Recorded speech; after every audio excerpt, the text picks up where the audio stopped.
ओम नमः शिवाय। ओम नमः शिवाय। ओम नमः शिवाय। नमः शिवाय।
ओम नमः शिवाय। ओम नमः शिवाय। विश्वनाथ भगवान की जय। महान कालेश्वर भगवान की जय। ओंकारेश्वर भगवान की जय। कुबेरेश्वर महादेव की जय। हर हर महादेव। हर हर महादेव। हर हर महादेव। काशी विश्वनाथ ओगरदानी त्रिकालदर्शी कैलाशी अविनाशी भगवान शिव, जिनकी पुनीत पावन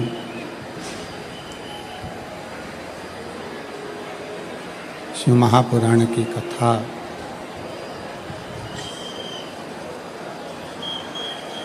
के इस दिव्य भव्य आयोजन में पधारे सभी शिव भक्त, जो इस चैत्र की नवरात्रि के अवसर पर भगवान शिव की अलौकिक अनुपम शिव महापुराण की कथा श्रवण करने के लिए विराजमान हैं।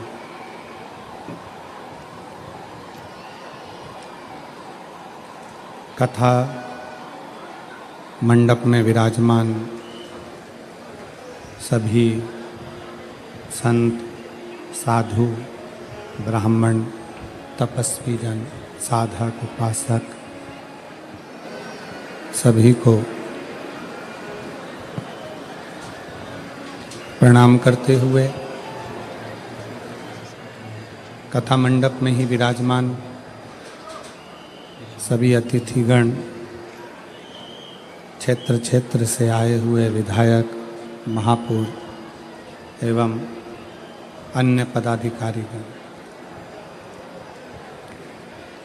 शिव महापुराण कथा आयोजन समिति शाहदा तालोदा, जिसके माध्यम से ये पवित्र पावन शिव महापुराण की कथा का लाभ लेने का सौभाग्य आप और हमको प्राप्त हुआ है। कथा के मुख्य यजमान विधायक श्री राजेश दादा पांडवी जी, एक बार उनके लिए जोरदार ताली बजाकर स्वागत वंदन अभिनंदन, जिन्होंने इस पवित्र पावन शिव महापुराण की कथा को भव्यता प्रदान करी है और हृदय से इस पवित्र कथा का लाभ आप और हमको दे रहे हैं। और तेरी कृपा बिना न हिले एक भी अणु, लेते हैं श्वास तेरी कृपा से तनो तनो। बखान क्या करूं मैं लाखों के ढेर का, चपटी बहुत में खजाना कुबेर का। हे गंगाधार मुक्ति द्वार ओमकार तू, भोले ओमकार तू। आयो शरण तिहारी शंभो तार तार तू।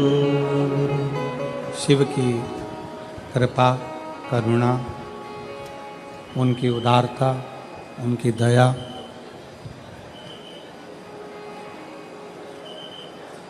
ऐसी तपतपाती हुई गर्मी धूप और उसमें भी लाखों की संख्या में आए सभी शिव भक्तों की अटल श्रद्धा को और विश्वास को प्रणाम करता हूँ, नमन करता हूँ। जो आपका विश्वास, आपकी श्रद्धा, आपका भरोसा दृढ़ हुआ। और पहले भी कथा में कहा है कि शिव विश्वास का एक प्रतीक है।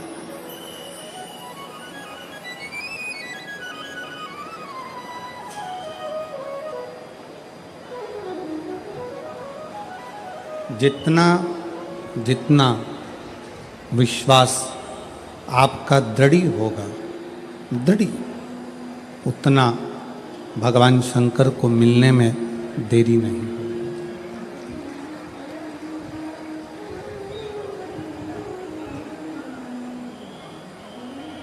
शंकर भगवान के मिलन का सबसे मूल बिंदु है आपका विश्वास, आपका भरोसा, आपकी दृढ़ता। और जिसने भगवान शंकर पर विश्वास करा है, भरोसा करा है, दृढ़ता करी है, वो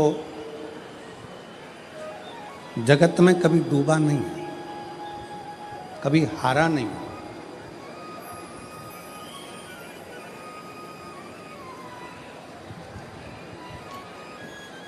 आप किसकी शरण में गए हैं, आप किसकी शरण में बैठे हैं, आप किसका भजन कर रहे हैं, आप किसकी शरणागति ग्रहण कर रहे हैं, ये आपके ऊपर निर्भर करता है।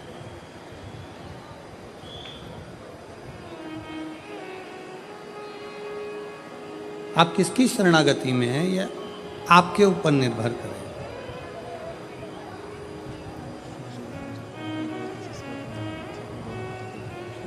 एक पेड़, वृक्ष पृथ्वी पर लगता है, पर शरणागति किसकी लेता?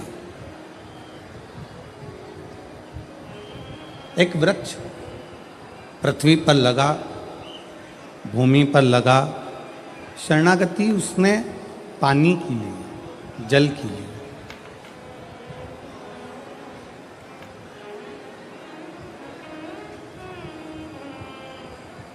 वृक्ष से पूछा गया कि ये पृथ्वी है, आकाश है, जल है, वायु है, आपको सबसे ज़्यादा जरूरी शरणागति किसकी लेना चाहिए?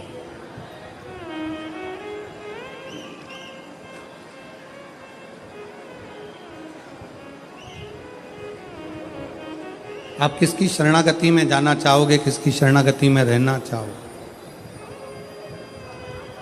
वृक्ष ने शरणागति पानी की ले ली, जल की ले ली।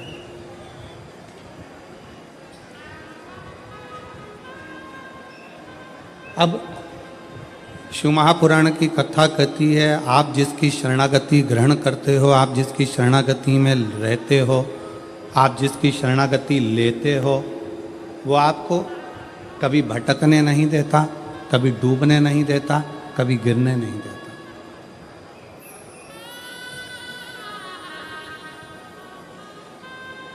आप शंकर जी के मंदिर में जाकर एक लोटा जल चढ़ा रहे हो, शिव जी को बेलपत्र चढ़ा रहे हो, शंकर जी का गुणगान कर रहे हो, शंकर जी की स्तुति गा रहे हो, शंकर जी का श्री शिवाय नमस्तुभ्यम का जाप कर रहे हो, पंचाक्षर मंत्र नमः शिवाय कह रहे हो, षडाक्षर मंत्र ओम नमः शिवाय कह रहे हो, शिव मंदिर में जाकर सफाई कर रहे हो, शिव मंदिर में जाकर झाड़ू लगा रहे हो, पोछा लगा रहे हो, शिव मंदिर में श्रृंगार कर रहे हो, अर्थात आपने शंकर की शरणागति ली।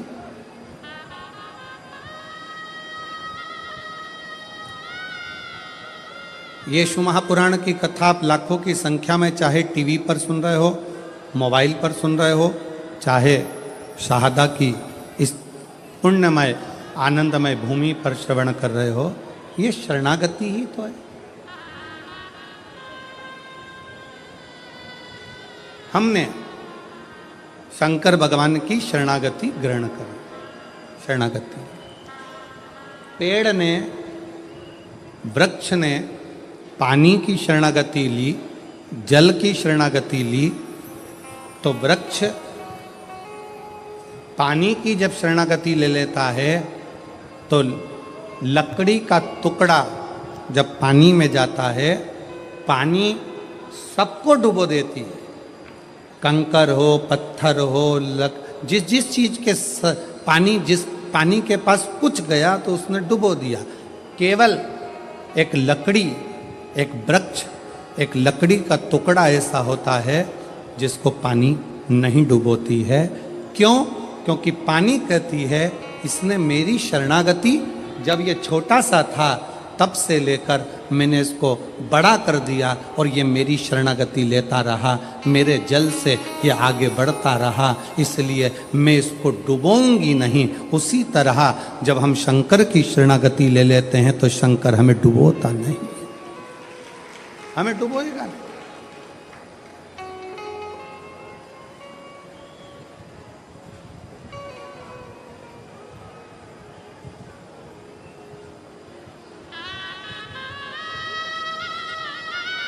जल की शरणागति लकड़ी को नहीं डूबने देती है, शिव की शरणागति मनुष्य को नहीं डूबने देती,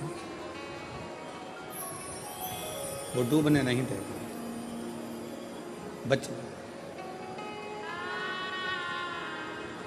और पकड़ लो हाथ त्रिपुरारी, नहीं तो डूब जाए। पकड़ लो हाथ त्रिपुरारी, नहीं तो डूब जाए। हमारा कुछ न बिगड़ेगा, तुम्हारी शान जाएगी। हमारा कुछ न बिगड़ेगा, तुम्हारी शान जाएगी। पकड़ लो हाथ त्रिपुरारी, नहीं तो डूब जाए।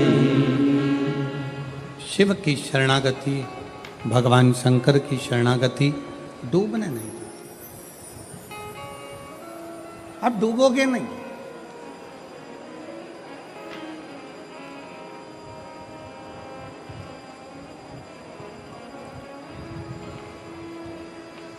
बस इस मृत्यु लोक में, इस संसार सागर में, इस भूमंडल में जब तक आप पृथ्वी पर रहें तब तक अच्छा कर्म करते रहें, श्रेष्ठ कर्म।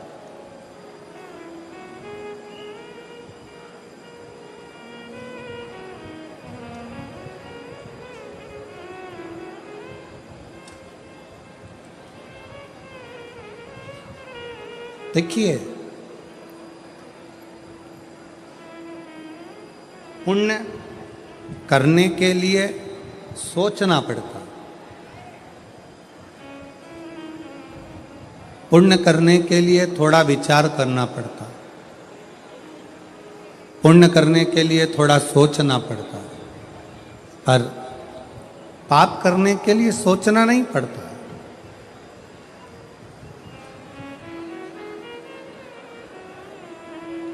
पाप अपने आप हो जाता है।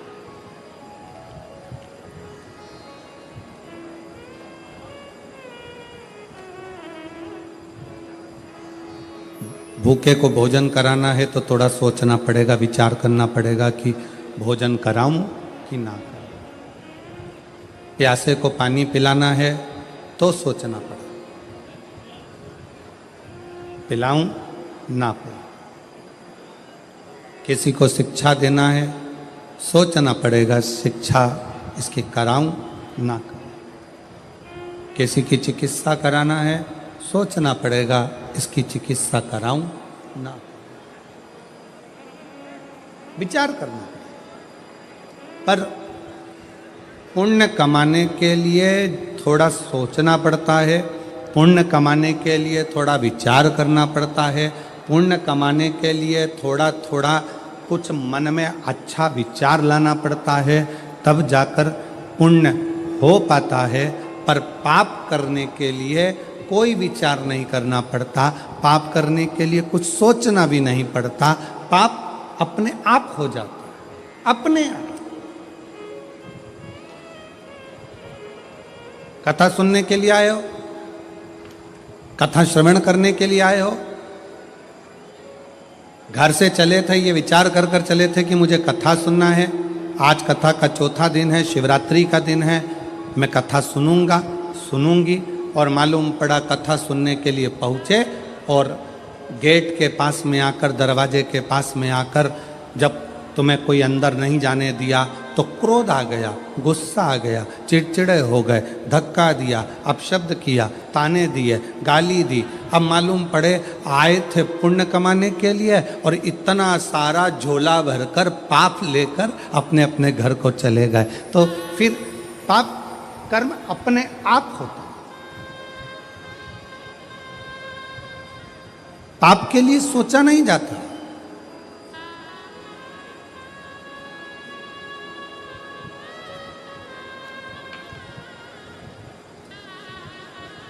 और फिर निवेदन करूं मैं आप इस पवित्र शिव महापुराण कथा के माध्यम से कि मत बुरे कर्म कर बंदे वरना पछताएगा, भगवान की आंखों से तू बच नहीं पाएगा, तू बच नहीं पाएगा। अरे ओ अज्ञानी मत कर नादानी, अरे ओ अज्ञानी मत कर नादानी। तेरे कर्म का फल भी तू ही पाएगा, जैसा किया तूने तेरे आगे आएगा। मत बुरे कर्म कर बंदे वरना पछताएगा। भगवान की आंखों से तू बच नहीं पाएगा, तू बच नहीं पाएगा। थोड़ा सा कर्म पुण्य की ओर हम बढ़ना चाहते हैं पर हमसे पाप कर्म हो बैठता है। इसलिए जितने शुभभक्त कल जितने शुभभक्त आए थे 5 लाख के ऊपर, आज की स्थिति अगर देखी जाए तो दुगने शुभभक्त आज शिव महापुराण की कथा के इस पूरे क्षेत्र में दुगने।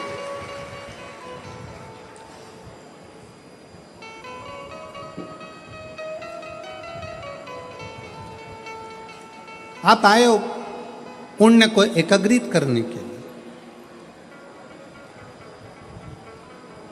ना जाने वो तो शाहदा वालों का कौन सा पुण्य था जो श्री विधायक राजेश दादा पांडवी जी ने इस पवित्र शिव महापुराण की कथा को शाहदा में करा लिया। ये शाहदा वालों का पुण्य होगा, इस क्षेत्र वालों का पुण्य होगा। कौन सा पुण्य? श्रेष्ठता।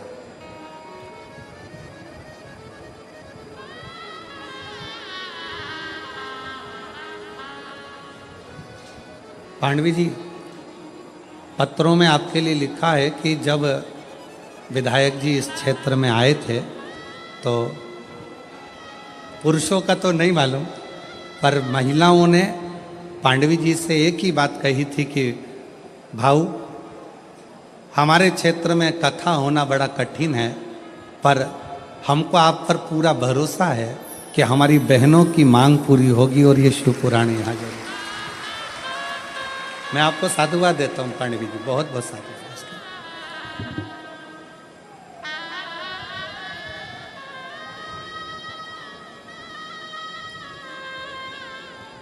एक शिव भक्ति का मूल बिंदु है शिव महापुराण की कथा।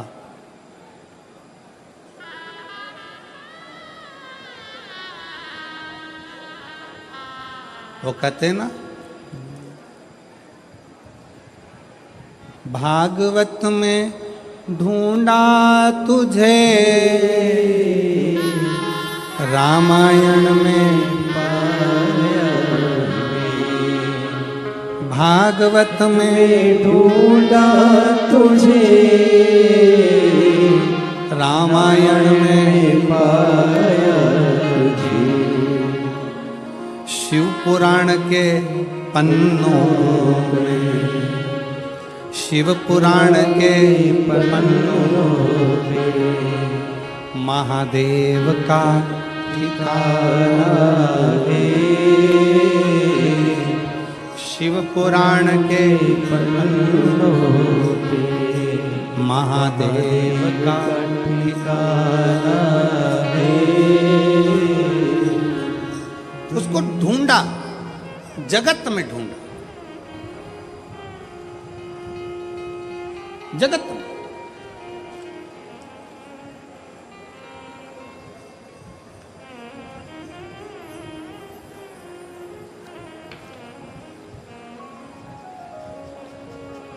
गुरु गोविंद सिंह जी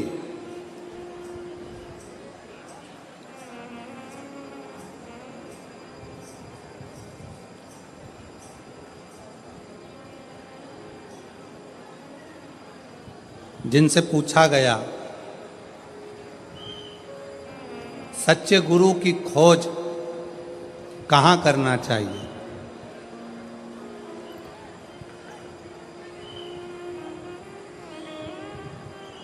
गुरु गोविंद सिंह जी से पूछा गया ईश्वर की खोज कहाँ करना चाहिए, सच्चे गुरु की खोज कहाँ करना चाहिए। तो गुरु गोविंद सिंह जी ने कहा अगर सच्चे ईश्वर की खोज करना है, सच्चे गुरु की खोज करना है तो गुरु ग्रंथ साहिब को, गुरुवाणी को, श्रवण करना प्रारंभ कर दो।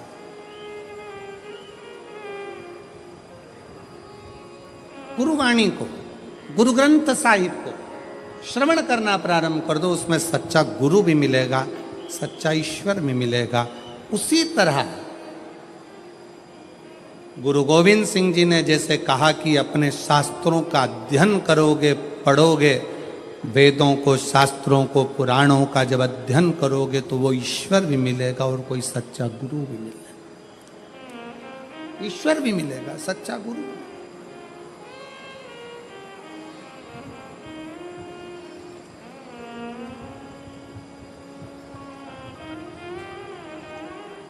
भागवत जी किस किसने सुनी है? हाथ उठाओ जल्दी से। जिन्होंने श्रीमद् भागवत सुनी है वो लोग हाथ उठाएं। सबने सुनी है? रख लो।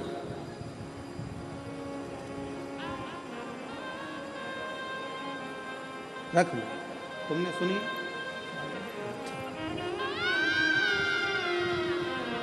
सब सुने।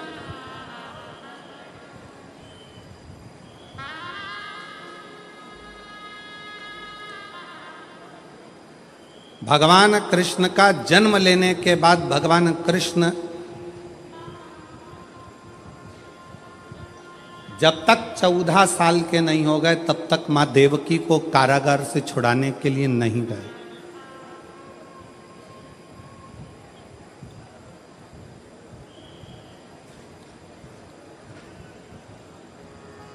गए नहीं। कितने वर्ष के हो गए थे भगवान कृष्ण? जम के बोलो जरा। 14 वर्ष।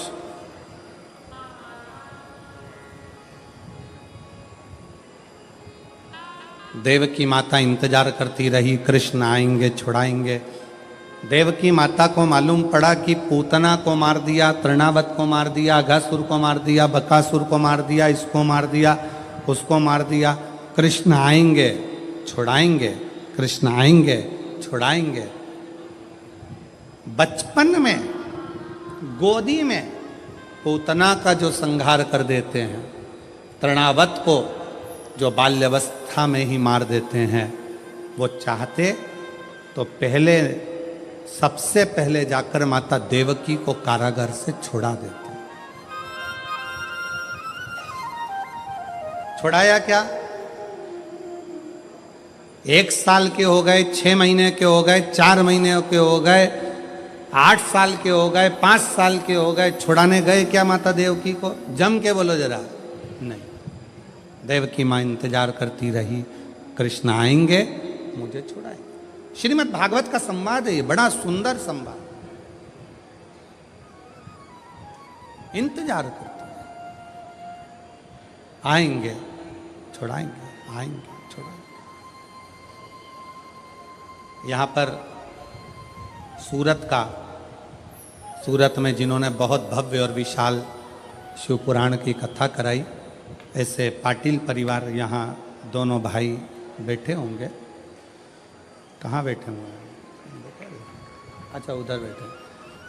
जब ये दोनों भाई ने एक बात हमसे, हम जब इनके निज निवास पर ठहरे हुए थे तो इन्होंने पूछा था कि गुरुजी, ऐसा क्या योग संजोग बना कि ये शिव महापुराण की कथा हमारे सूरत में, सिरपुर में चल रही थी और यहाँ आकर पक्की हो गई और सूरत में कथा हो गई। तो हमने इन पाटिल परिवार से एक ही बात कही कि इसको कराने वाले आप और हम नहीं हैं, ये पूर्व से उस परमात्मा के खाते में लिखा हुआ था, तारीख भी वही लिखता है और देता भी वही। मैं धन्यवाद दूंगा।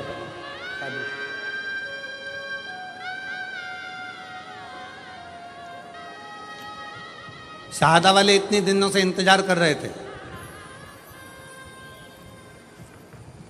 विधायक श्री राजेश दादा पाडवी जी को यहां भगवान ने योग बनाया और पांडवी जी को यहां पर भगवान ने ऐसा योग बनाया कि उनको विधायक यहां से चुनवाया। ये योग किसने बनाया? उस शंकर ने। और चुनवाकर यहाँ का विधायक बनाकर फिर भोलेनाथ ने आज्ञा करी कि अब तू इस क्षेत्र में शिव पुराण की कथा करवा, क्योंकि ये क्षेत्र कोई साधारण नहीं है। शहादा की भूमि एक ऐसी भूमि है जिसके आसपास में प्राचीन प्राचीन शिवालय बसे हुए हैं। माँ ताप्ती जहाँ बह रही हो, जहाँ शंकर अलमस्त होकर रह रहा हो, जहाँ प्रकाशा जैसा गांव बसा हो, जिस प्रकाशा में प्राचीन प्राचीन शिव तत्व विराजमान हो, उस शहादा का तुम आनंद लेकर ये शिव तत्व को विराजमान।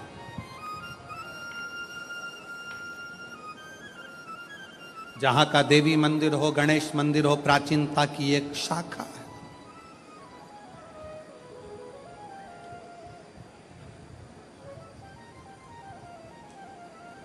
जहाँ के क्षेत्र में बन रहा नया नारायण जी का मंदिर प्राचीनता की शाखा बने।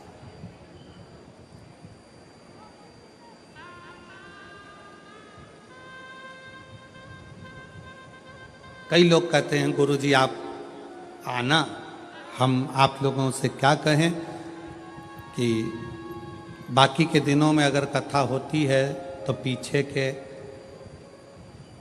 3-4 दिन तो शुरू के हम नहीं मिलते, पर बाद के दिनों मिलकर प्रयास करते हैं कि मंदिर देवालय शिवालय चले जाएं।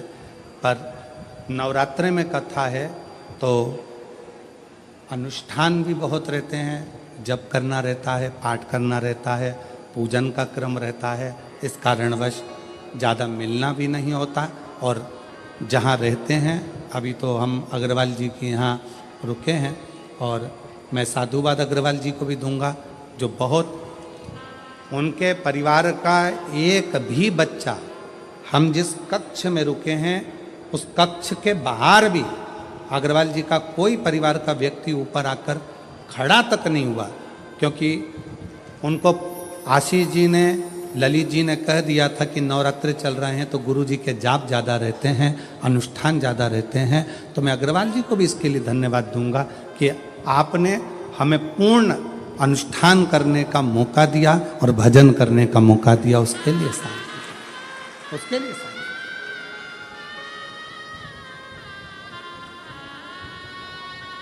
कल कथा में आपको कहा था कि उम्र 40 की हो जाए और कमर 40 की हो जाए तो भोजन की मात्रा कम कर कर भजन की मात्रा को बढ़ा लो। हमारी भी 40 हो चुकी है।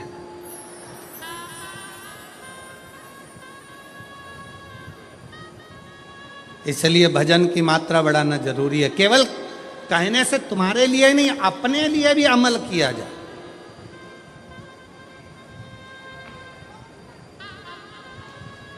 एक वक्ता का सबसे बड़ा क्रम वो होता है कि वक्ता जितनी बात बोले ना वो अपने व्यवहार में भी ले।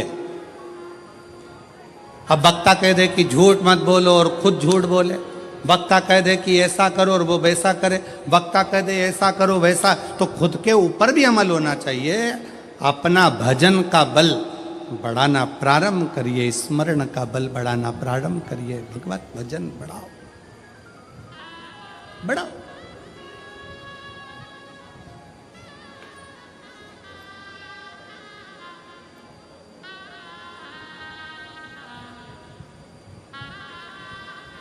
मेरे भगवान कृष्ण नहीं गए, 3 साल के हो गए, 4 साल के हो गए, 5 साल के हो गए, देवकी मैया इंतजार कर रही है, कृष्ण आएंगे छुड़ाएंगे, कृष्ण आएंगे छुड़ाएंगे, नहीं गए। भगवान कृष्ण जब माता देवकी को छुड़ाने के लिए पहुंचे तो देवकी माता ने भगवान कृष्ण को कहा, श्रीमद् भागवत का संवाद है,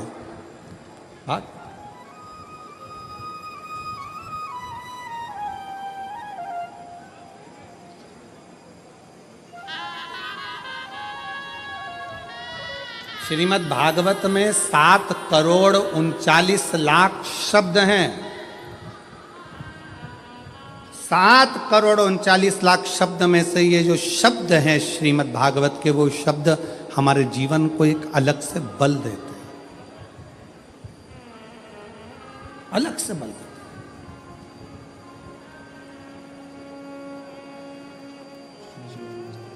कृष्ण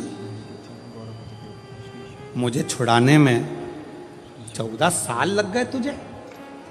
देवकी मां कह रही हैं, हे कृष्ण, ताड़का को तूने बचपन में मार दिया, 6 दिन का था।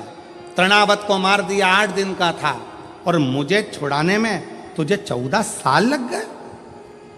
तू आ जा रहा है मुझे छुड़ाने के लिए? 14 साल के बाद क्या तुझे देवकी मां की याद नहीं आई?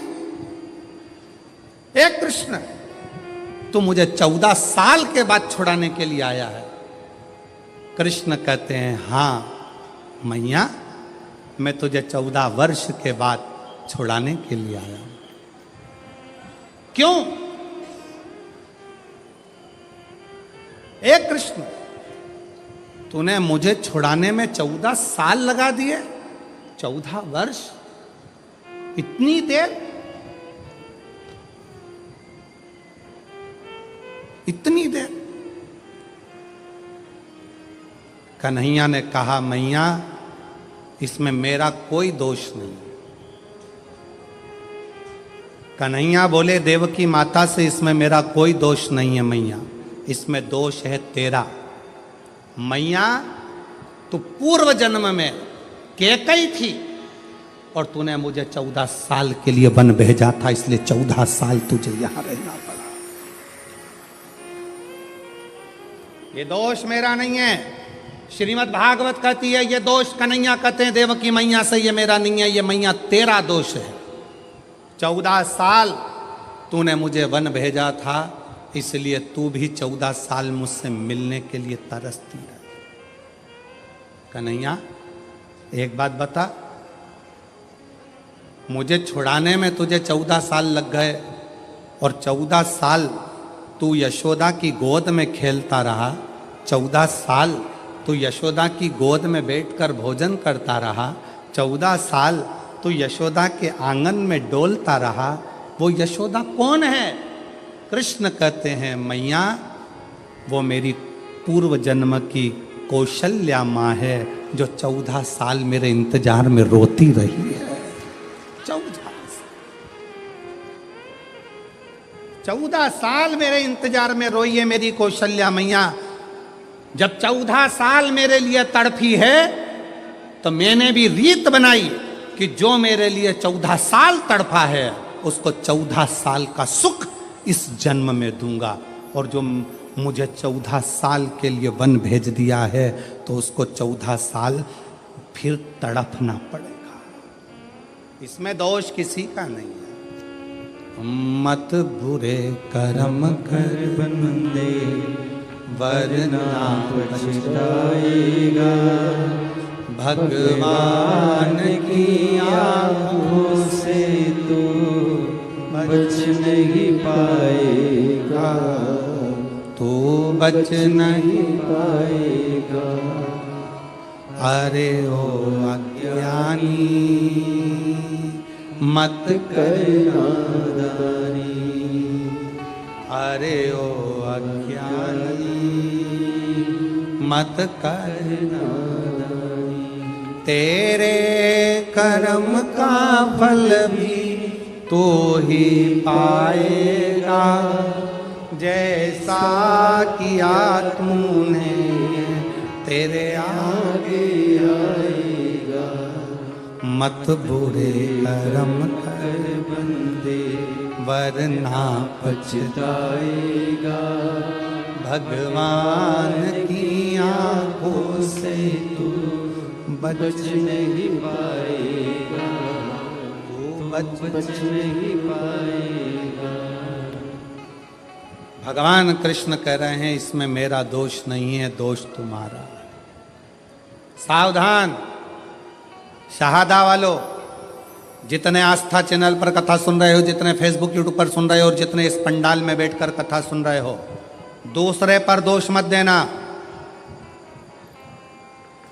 अपने मुख से कभी मत कहना कि मेरे पड़ोसी ने मेरे ऊपर टोना कर दिया, तंत्र विद्या कर दी, मंत्र विद्या कर दी। अगर ऐसे तंत्र मंत्र करने वाले होते तो बड़े बड़े फैक्ट्रियों को दिन नीचे गिरा देते, बड़े बड़े ऑफिसरों को उठा के पटक देते। कोई तुम्हारे पर न तंत्र करने वाला है, न कोई तुम पर मंत्र करने वाला है। अपना कर्म ही अपने सामने आकर खड़ा होता है, जिस कर्म के बल पर हमको भोगना पड़ता है। अपना एक सास कह देती है अपनी भाषा में, ना जाने मेरी बहू मायके गई थी और मायके से ना जाने ऐसा क्या करा के लाई कि मेरे छोरा को उसने अपने काबू में ले लिया। नहीं,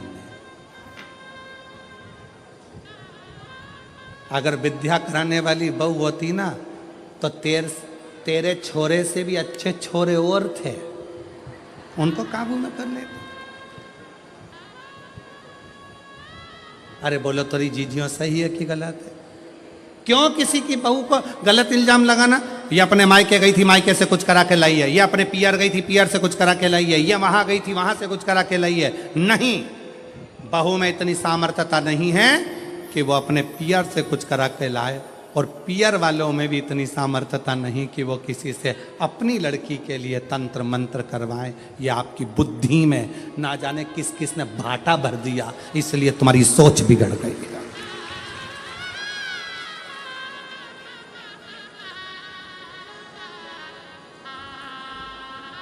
फिर कहा, फिर कहीं पहुंच गई महाराज जी के पास। महाराज जी बताओ, मेरी बहू बहुत क्रोध करती है, इतना चिड़चिड़ करती है, इसको थोड़ा डाउन करो ना, डाउन।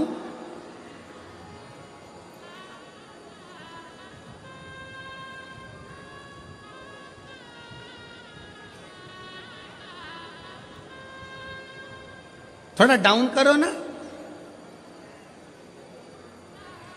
महाराज जी ने कहा तेरी बहू को लेके आना। बहू पहुंच गई, आदि कमरिया पे साड़ी, साहदा की बहुओं की बारी। अब बोल तो जरा।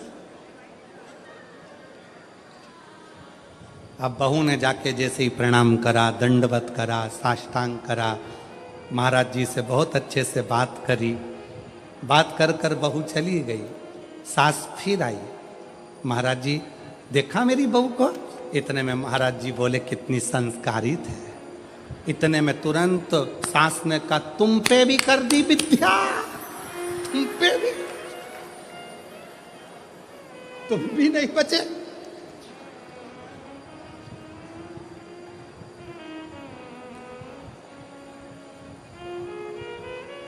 अरे भाई, बहुओं की तीव्रता देखकर सास को प्रसन्नता होना चाहिए। तुम्हारी बहू को 4 व्हीलर गाड़ी चलाना आती है, तुम्हें प्रसन्न होना चाहिए। तुम्हारी बहू को 2 व्हीलर गाड़ी चलाना आती है, तुम्हें प्रसन्नता होना चाहिए। तुम्हारी बहू बाजार कर कर आ जाए, तुम्हें प्रसन्नता होना चाहिए। तुम्हारी बहू लैपटॉप पर काम करे, तुम्हें प्रसन्नता होना चाहिए। तुम्हारी बहू तुम्हारे बच्चों को अच्छी शिक्षा दे, तुम्हें प्रसन्नता होना चाहिए। प्रसन्नता होना चाहिए कि कम से कम मेरी जिंदगी तो निकल गई, पर आने वाला समय इतना बदलाव का समय है, उसके जमाने में ऐसी बहू का होना बहुत जरूरी है।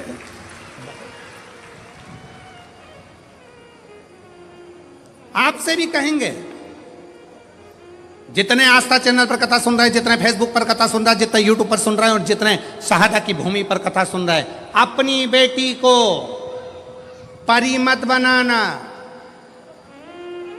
अपनी बेटी को तितली मत बनाना, अपनी बेटी को मधुमक्खी बनाना कि उड़े भी और डंक मारकर मुंह सुझा भी दे।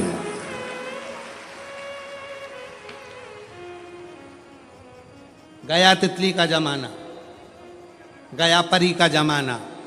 अपनी बेटी को मधुमक्खी बनाओ, जो शहद जैसी मिठास अपनी वाणी में भी रखे, और अगर कहीं का घूर कर देख ले और हरकत कर दे तो मुंह सुझा दे एक में धर के। ऐसी बनाओ मधुमक्खी, तितली नहीं, परी नहीं।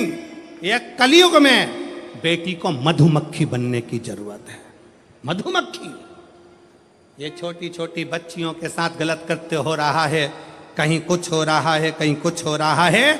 उनका सबसे बड़ी गलती है माँ बाप की कि अपनी बेटी को परी बनाया, तितली बनाया, पर उसको मधुमक्खी नहीं बनाया। मधुमक्खी जैसा डंक उसके अंदर उत्पन्न करो, जैसे जीजाबाई में था, जैसे अहिल्याबाई में था, झांसी की रानी में। वो डंक होना चाहिए उसके अंदर।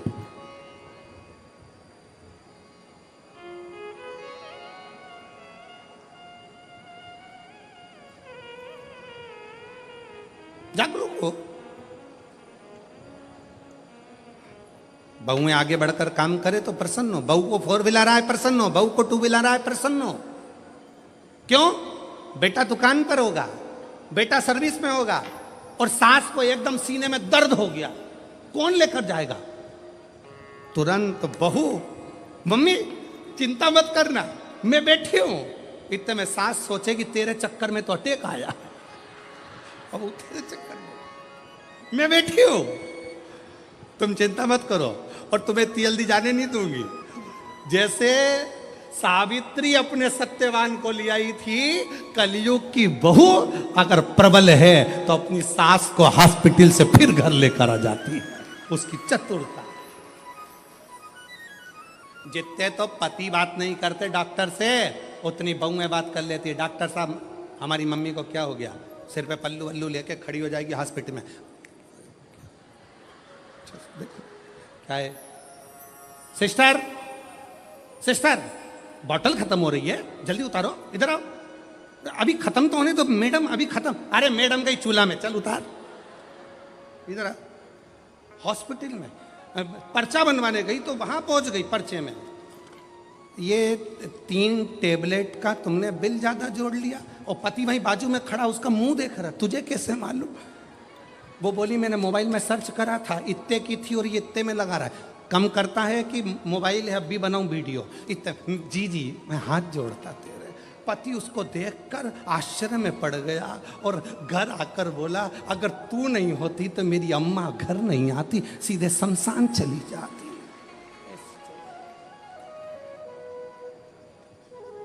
अरे गया जमाना, पुराना जमाना था कि लड़कियों को पर्दे में और कैद में रखा जाए, तुम मत चली जाना, तुम मत बढ़ जाना, तुम मत बढ़ जाना, तुम मत बढ़ जाना, तुम मत बढ़ जाना। और आज का जमाना बेटियों की अग्रणता का। और बहुत खुशी होती है मेरी जीजियों, आप लोगों को जब आगे आगे देखा जाए और आप लोगों की विद्वत्ता को देखा जाए तो दिल करता है कि बेटियां ऐसी होना चाहिए, जीजाबाई जैसी बेटी ऐसी होना चाहिए, अहिल्याबाई जैसी बेटी ऐसी होना चाहिए, झांसी की रानी जैसी बेटी ऐसी हो, दुर्गावती जैसी बेटी, मुक्ताबाई जैसी, मीरा, कर्मा, सब बेटी।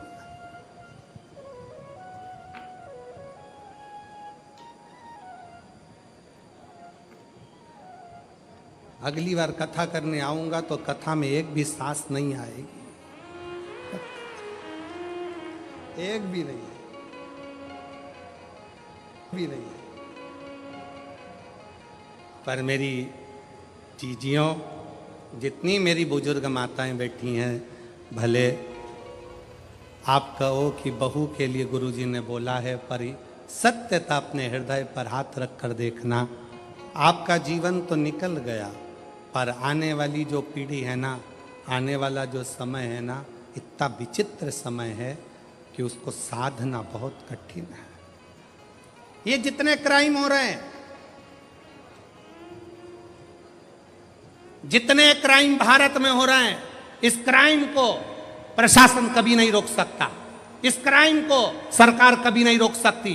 दबाव बनाएगी, डराएगी, पर क्राइम नहीं रोक सकती। क्राइम को रोकना आपकी और हमारी जवाबदारी है। जब हम अपने बच्चों को अच्छा संस्कार देंगे, अपने बच्चों को बचपन में ही हाथ में गीता पकड़ा देंगे, तो वो बच्चा अदालत में गीता पर हाथ नहीं रखेगा। अपना कर्म है कि अपने बच्चों को संस्कार दे।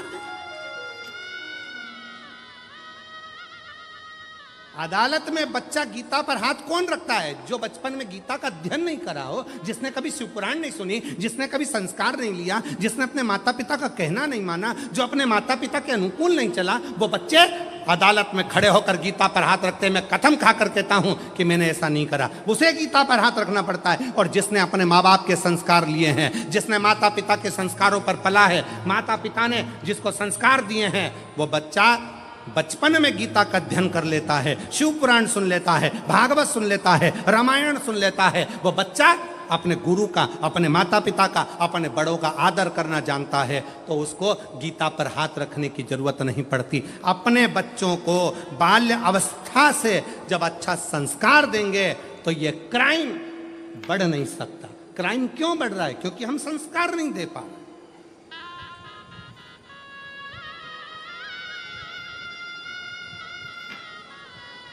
हम बच्चों को कार तो दे दिए पर संस्कार नहीं दे पाए, संस्कार से वंचित रहे, संस्कारों से प्रेम करे। और मेरी जितनी जीजियां बैठी हैं, एक निवेदन आपसे करूं,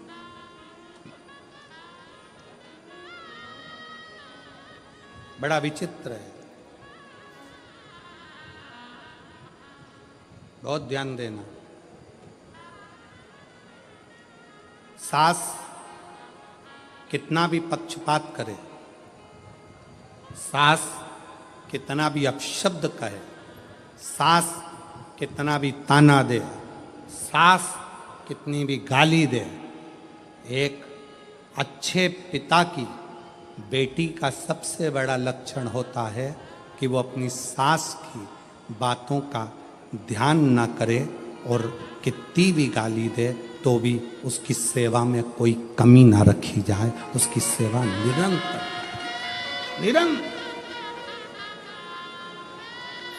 क्या होता है? अग्नि पुराण को पढ़िएगा जरा। अग्नि पुराण के मां संध्या के तात्विक बल की कथा को पढ़िएगा। अग्नि पुराण कहती है, जब एक बहू सास कितनी भी गाली दे, अपशब्द कहे, ताना दे, आड़ा टेढ़ा बोले, पर बहू अपनी सास की तो भी सेवा करती है, पलट कर जवाब नहीं देती, उसका सम्मान करती है, तो वो बहू मरते दम तक किसी दरवाजे के धक्के नहीं खाती है। उस बहू की झोली कभी खाली नहीं रहती है और उसका भंडार कभी खाली नहीं रहता, प्राप्त होता। बोलने दो, क्या किसको रोइए? जम के बोलो जरा, चादर तान के सोइए। आग लगे बस्ती में अपन प्रसन्न हो, आनंदित हो।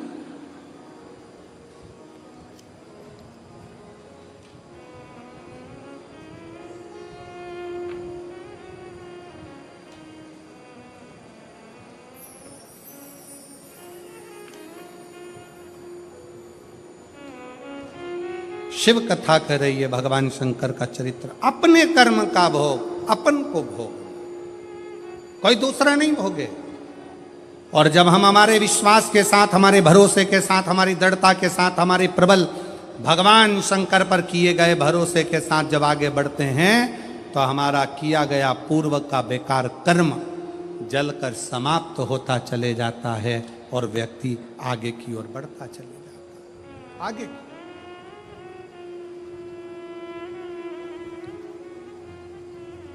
महाराज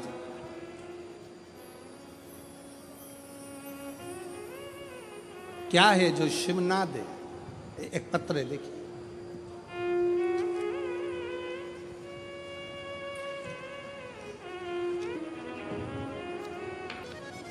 मैं रंजना जगत सिंह रावल, गांव सारंगखेड़ा, तहसील शाहदा, जिला नंदुरबार। कहीं बैठे हों तो हाथ हिला सकते हैं। मेरी बहन की बेटी की शादी को 14 साल हो गए थे, लेकिन एक भी संतान नहीं थी। तो मैंने मेरी बहन की बेटी को शिव महापुराण में जो सफ़ेद आंकड़े की जड़ का उपाय है उसको करने को कहा।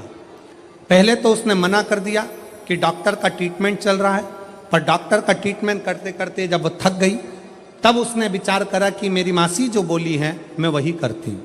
और मासी का कहना मानकर फिर उसने 14 साल के बाद डॉक्टर की ट्रीटमेंट को करते करते बंद कर कर फिर सफेद आंकड़े की जड़ का प्रयोग करा।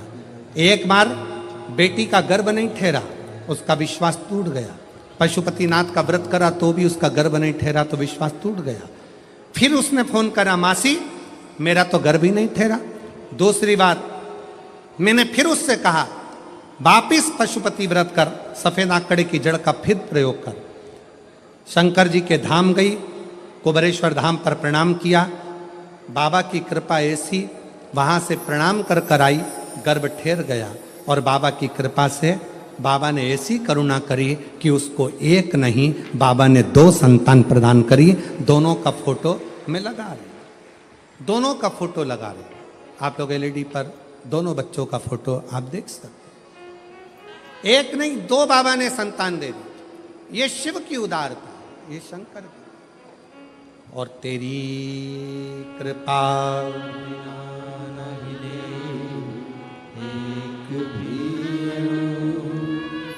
लेते श्वास तेरी कृपा से तनु तनु। भगवान क्या करूं मैं, राखोगे ढेर का चपटी भभूत में खजाना कुबेर का। हे गंगाधार मुक्ति द्वार ओंकार तू, भोले ओंकार तू। आयो शरण तिहारी शंभु तार तार तू। बस शंकर की कथा को जब आप सुनने के लिए बैठे, बहुत ध्यान दीजिएगा। शिव को मनोरंजन के भाव से नहीं सुने, शिव को मनोमंथन के भाव से सुने। कथा में जितनी देर बैठे उतनी देर आपके हृदय में श्री शिवाय नमस्तुभ्यं। घर से निकल कर आओ, रास्ते में निकलते निकलते भी श्री शिवाय नमस्तुभ्यं। जब जाओ तो जाओ तो जपो।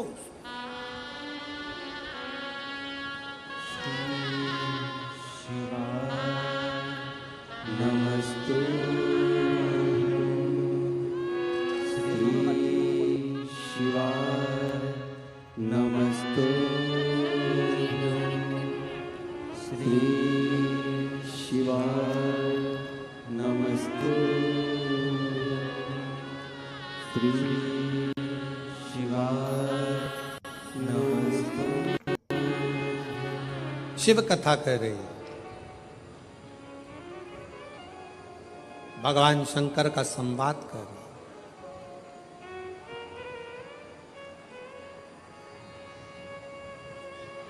शिव से